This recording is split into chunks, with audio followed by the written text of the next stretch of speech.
The wheels of the stagecoach churned mud the color of rust and regret. For 2 days, Nora Voss had watched the landscape of Colorado bleed from jagged peaks into rolling, pine-stubbled hills, each mile carrying her further from a life that had dissolved behind her, like sugar in rain. She was 25, and she was stranded. Crestfall was not so much a town as a raw gash in the wilderness, a place of fresh-sawn timber and the sharp, clean scent of pine that failed to mask the underlying odor of wet earth and coal smoke. Buildings huddled along a single, wide thoroughfare that was more mud than road. A general store, a livery, a saloon with swinging doors that sighed open and shut, and a squat, unpainted building with the words "Eats" lettered unevenly on a hanging sign. She clutched her valise, the worn leather handle cool against her knuckles. Inside lay 2 dresses, a book of verse, a spare pair of shoes, and the letter from the school board in Denver. The contract in Crestfall, it explained with brisk, impersonal regret, had been filled by a local woman weeks ago. A miscommunication. An unfortunate oversight. They trusted she would understand. She did not understand. She understood only that the last of her money had paid for the stagecoach ticket, and the wire she had planned to send to her aunt in Illinois was now an impossible luxury. Her father's death 5 years prior had taught her many lessons, but the most deeply etched was this: need was a weakness, a vulnerability you could not afford to show. She had been the family's provider, the steady one, the anchor. Anchors do not ask for help. They hold fast, or they sink. The diner was warm, smelling of boiled coffee and frying bacon. A woman with a tired, kind face and flour dusting her apron nodded at her from behind a long wooden counter. Nora chose a small table in the corner, a place where she could see the door and be seen by no one. She sat with her back straight, her hands folded over her purse in her lap. Inside the purse were 3 coins. Not enough for a meal. Enough for coffee, if she nursed it. "Just coffee, please," she said, her voice sounding thin and foreign in the low hum of the room. She would wait. She would pretend she was meeting someone who was late. It was a flimsy charade, but it was the only armor she had left. The coffee came, bitter and hot. She held the thick ceramic mug in both hands, letting the warmth seep into her chilled fingers. Men came and went, their boots loud on the floorboards. They were ranchers, miners, drifters, their faces weathered by sun and work. They ate with a single-minded hunger, their forks scraping against their plates. The smell of beef stew was a physical torment, a thick, savory promise that made her stomach clench with a painful, hollow ache. She kept her eyes fixed on the murky depths of her coffee cup. Pride was a poor substitute for food, but it was all she had to fill herself with. She had been so careful, so meticulously self-sufficient. She had mended her own clothes, stretched every dollar, and never once asked for a loan or a favor. It had become the core of her identity. To be Nora Voss was to be capable.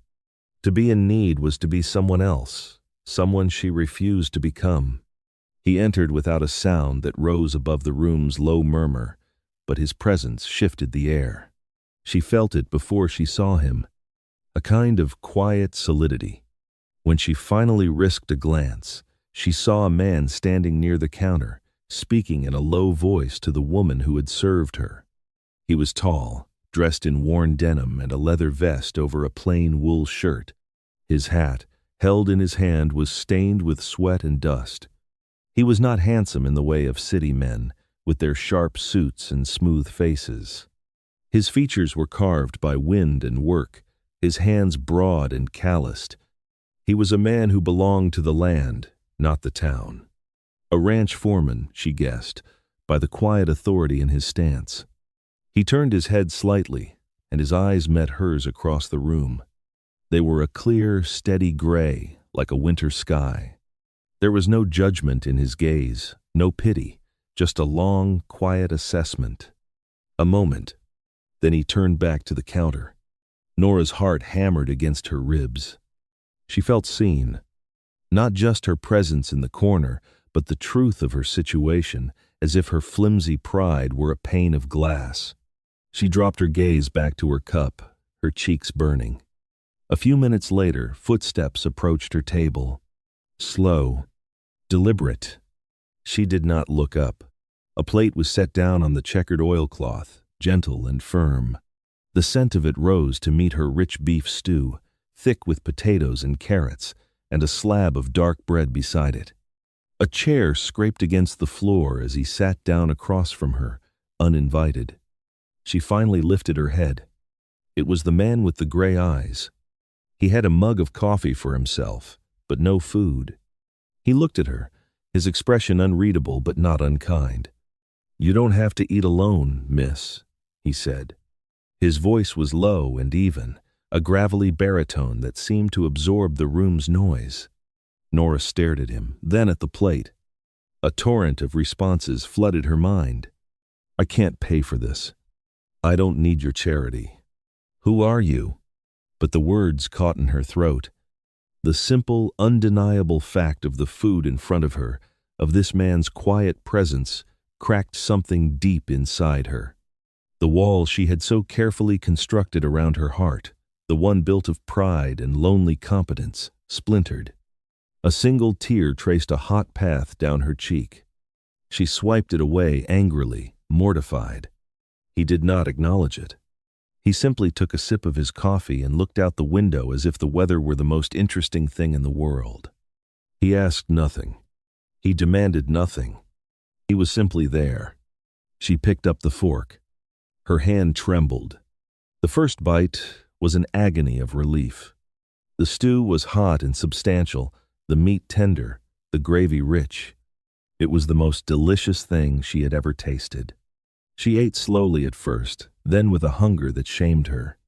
She did not look at him, but she was aware of him in a way she had never been aware of another person. He did not watch her eat. He just sat, a silent, steady sentinel, creating a small, safe harbor in the middle of her public ruin.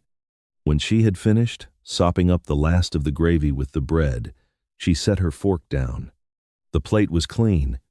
She felt a warmth spreading through her that had nothing to do with the food. It was the warmth of a shared quiet, of an unspoken kindness that had asked for nothing in return. "Thank you," she whispered, the words feeling inadequate. He finally looked back at her. A faint nod was his only reply. "Martha said you were looking for the schoolhouse," he said. It was not a question. The position was filled, Nora said, the admission costing her less now. "I heard." He took another sip of coffee. "Martha has a room above. She could use help with the mending and the books. You're good with letters, I expect." Nora blinked. Yes. She'll give you the room and board for it. Until something else comes along." He said it as if it were a simple transaction, a matter of fact. He had arranged it. He had seen her need, and, without a word of consultation, had built her a bridge. "And the school?" she asked, a flicker of her old purpose returning. "The board meets next month. Miller's girl who took the job, she's set to marry a boy from down Ridgeback Way. She won't last the term." He paused. "I'll speak to Mr. Harris. He's the head of the board. He listens. Daniel Reeve." She learned his name from Martha later. He was the foreman at the RRR, the largest ranch in the valley. A man known for his steadiness, for his way with horses and men. A man who rarely came to town and said even less when he did. He stood, placing a few coins on the table that covered both their coffees and her meal, with more left over. "You'll be all right here, Miss Voss," he said. It was not a platitude, it was a quiet statement of fact. Then he put on his hat, gave her another one of those brief, assessing nods, and walked out. He disappeared back into the vast, indifferent landscape from which he had come, expecting nothing. But Nora could not stop thinking about his words. "You don't have to eat alone, miss." It was not a promise of a future, not a declaration of any kind. It was a simple statement of presence, a presence offered without condition or expectation.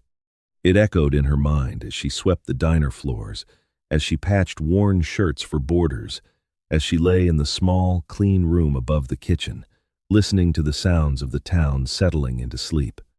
The next few months passed in a rhythm of work and waiting. Nora found a quiet satisfaction in her tasks at the diner. She kept Martha's ledger with meticulous care, her elegant script filling the pages with lists of flour and beans and coffee. She had a knack for mending, her stitches small and even. The townspeople began to know her. A nod on the street, a quiet, "Good morning, Miss Voss." She was no longer a stranger in the corner. She was becoming a part of the fabric of Crestfall. Daniel Reeve kept his word. A week after their first meeting, Mr. Harris, a stout man who owned the general store, stopped by the diner. He interviewed her briefly, looked over the letter from Denver, and seemed more interested in the fact that Daniel Reeve had vouched for her than in her qualifications. "Daniel doesn't speak for just anyone," he'd said, peering at her over his spectacles. "The current teacher will be leaving after Christmas. The job is yours in the spring if you still want it." She wanted it. It was a foothold, a return to the self she understood.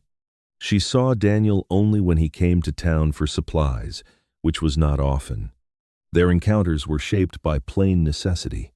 He would be at the general store, loading sacks of grain onto a wagon, and she would be there buying thread. A nod was exchanged. A quiet Miss Voss. A Mr. Reeve. Once, a heavy crate of tinned goods was delivered to the diner, and the driver had left it on the boardwalk. Before Nora could even ask for help, Daniel was there. He had been across the street, talking horses with the livery owner. He simply walked over, hoisted the crate onto his shoulder as if it weighed nothing, and carried it into the pantry for her. He said not a word, just tipped his hat and left. Nora began to watch for him. She learned the cadence of his visits. She saw the way other men deferred to him, not out of fear, but out of a deep, settled respect. She saw the way he gentled a spooked horse with a low word and a steady hand. He was a man of actions, not words. Every gesture was practical, necessary, and clean. There was no artifice to him. One afternoon in late autumn, she was returning from a walk, a collection of fiery red leaves in her hand. The air was crisp, smelling of wood smoke and coming snow. She saw him standing by the town's communal well, his horse drinking from the trough. His coat was old, and she noticed a long L-shaped tear in the sleeve, clumsily stitched with thick, pale thread that stood out against the dark wool. She did not think. She simply acted. That evening, she found Martha. "Do you have any dark wool thread? And a strong needle?" The next time Daniel came to town, a week later, he found a small, neatly wrapped package waiting for him at the general store. Inside was his coat. The torn sleeve had been mended with an expert hand, the stitches nearly invisible, the patch on the inside a perfect match in color and weight. There was no note. He stood there in the middle of the store, running his thumb over the seam. He looked across the street toward the diner, his gray eyes thoughtful. Winter settled over Crestfall, deep and silent. The world shrank to the confines of the town, wrapped in a blanket of white. The quiet between Nora and Daniel changed. It was no longer the silence of strangers, but the comfortable quiet of two people who understood each other without the need for chatter. Sometimes, on a Saturday afternoon, he would take his coffee on the diner's covered porch, and she would bring her mending and sit in a chair nearby. They would watch the snow fall, the silence broken only by the snip of her scissors or the soft clink of his mug against the railing. These shared silences became the foundation of something Nora had never known. Her old life had been built on words, on lessons and lectures, on explanations and careful negotiations. Her strength had been a brittle thing, a fortress of pride. Daniel's quiet, unconditional presence was teaching her that true strength might be something else entirely. It was not about never needing help. It was about having the grace to accept it.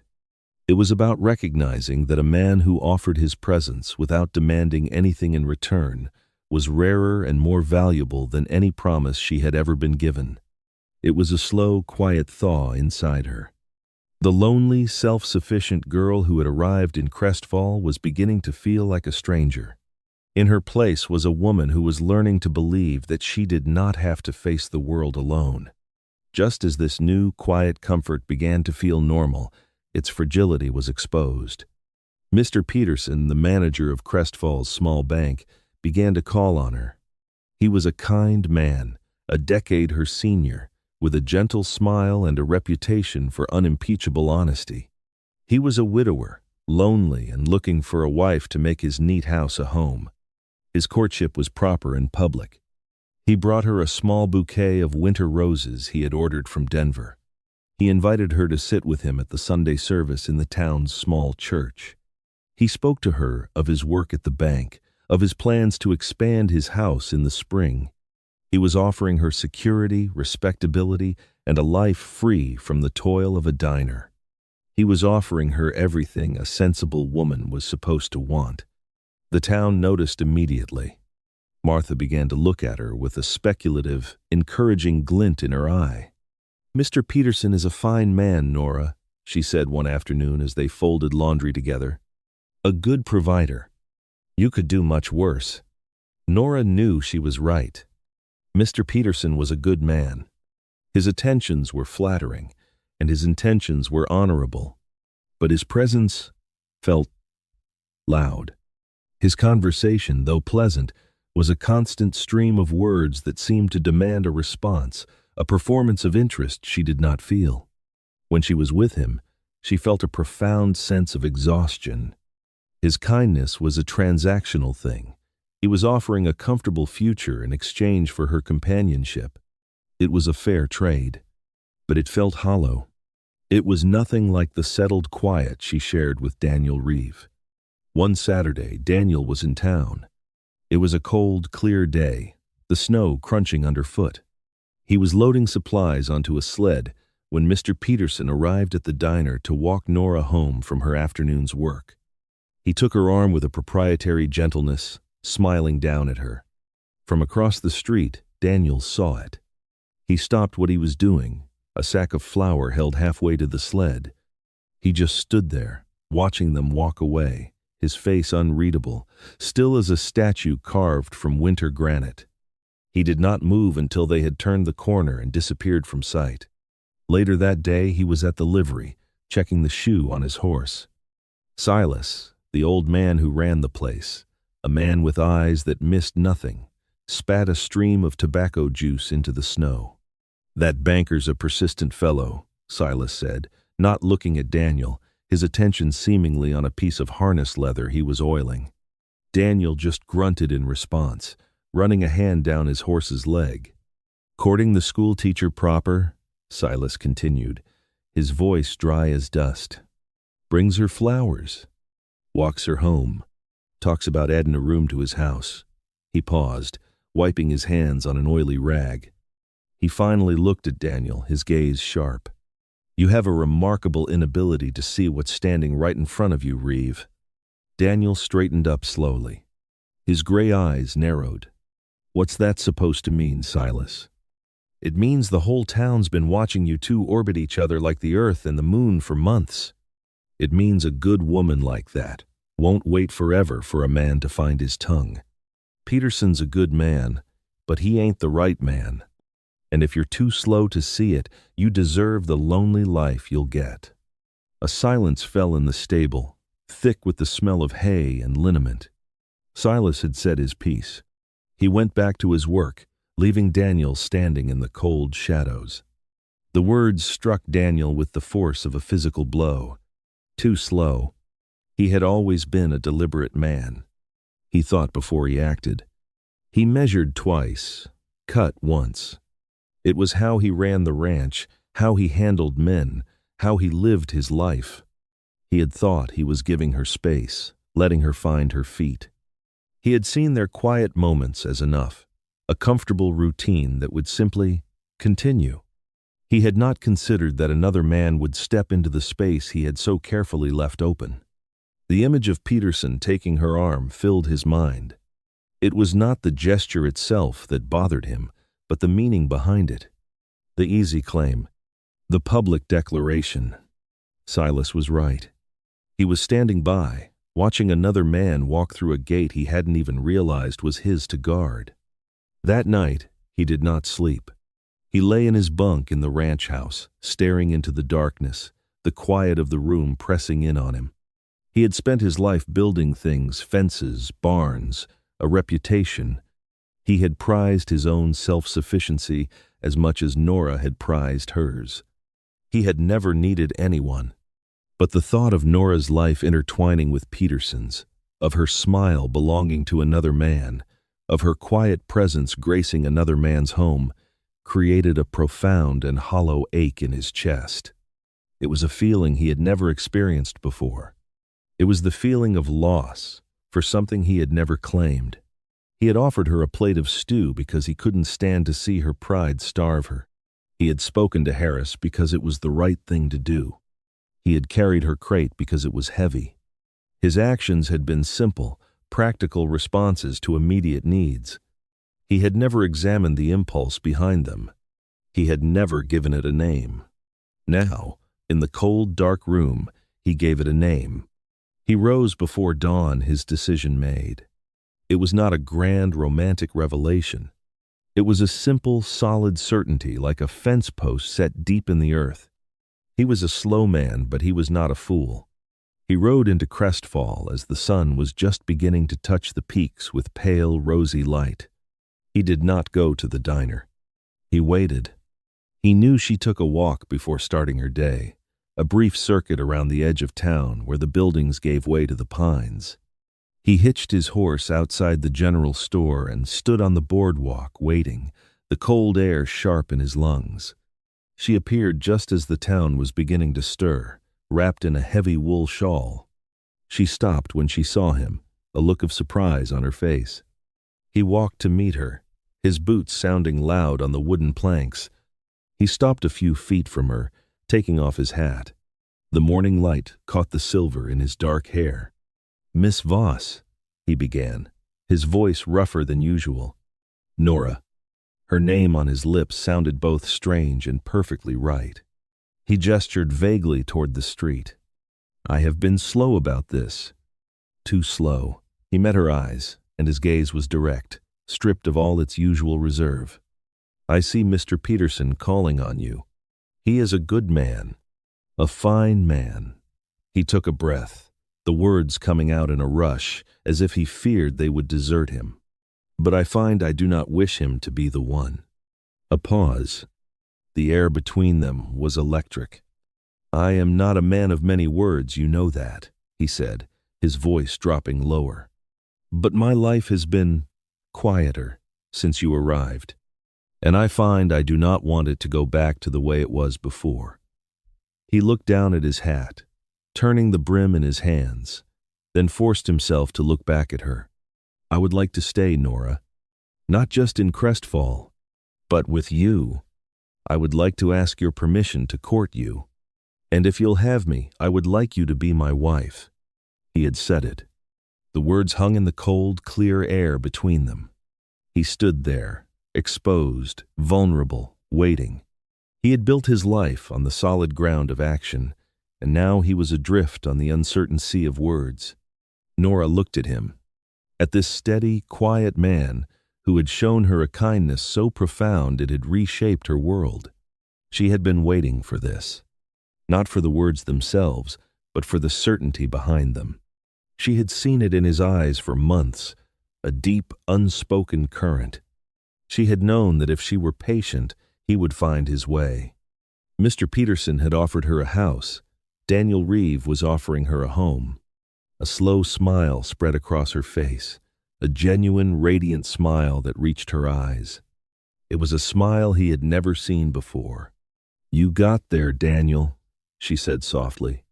It was not the passionate acceptance of storybooks, but it was everything. It was a shared joke, a gentle rebuke, and a profound confirmation all at once. It meant, I knew. I was waiting. And yes, Relief washed over him so powerfully his knees felt weak. "Yes?" he asked, needing to hear it plainly. "Yes," she said, her smile unwavering. "Obviously, yes." Their courtship was as practical and unadorned as the proposal. It consisted of shared meals at the diner, where Daniel now sat across from her every Saturday, no longer as a silent guardian, but as a partner. They took long walks on Sunday afternoons, their conversations turning from the weather to the future. He spoke of the small parcel of land he was buying from the Triple R, of the cabin he planned to build near the creek. She spoke of her students, of the little boy who struggled with his letters and the girl who drew horses in the margins of her slate. They were not talking about abstract dreams. They were drawing the blueprints of a life. Mr. Peterson, to his credit, accepted the situation with grace. He saw them together once, the quiet, solid rightness of them, and he tipped his hat and quietly withdrew. The town, which had been a chorus of speculation, settled into a hum of approval. It just made sense. Daniel Reeve and the schoolteacher, the steady homesteader and the capable anchor. They were married in the spring, on a day when the last of the snow had melted from all but the highest peaks, and the aspens were putting out their first, tender green leaves. The ceremony was in the small church, which was filled with the entire population of Crestfall. Nora wore a simple dress of pale blue cotton that she had sewn herself. Daniel stood beside her, his customary denim replaced by a new suit, looking solid and certain and a little uncomfortable. They said their vows in clear, steady voices.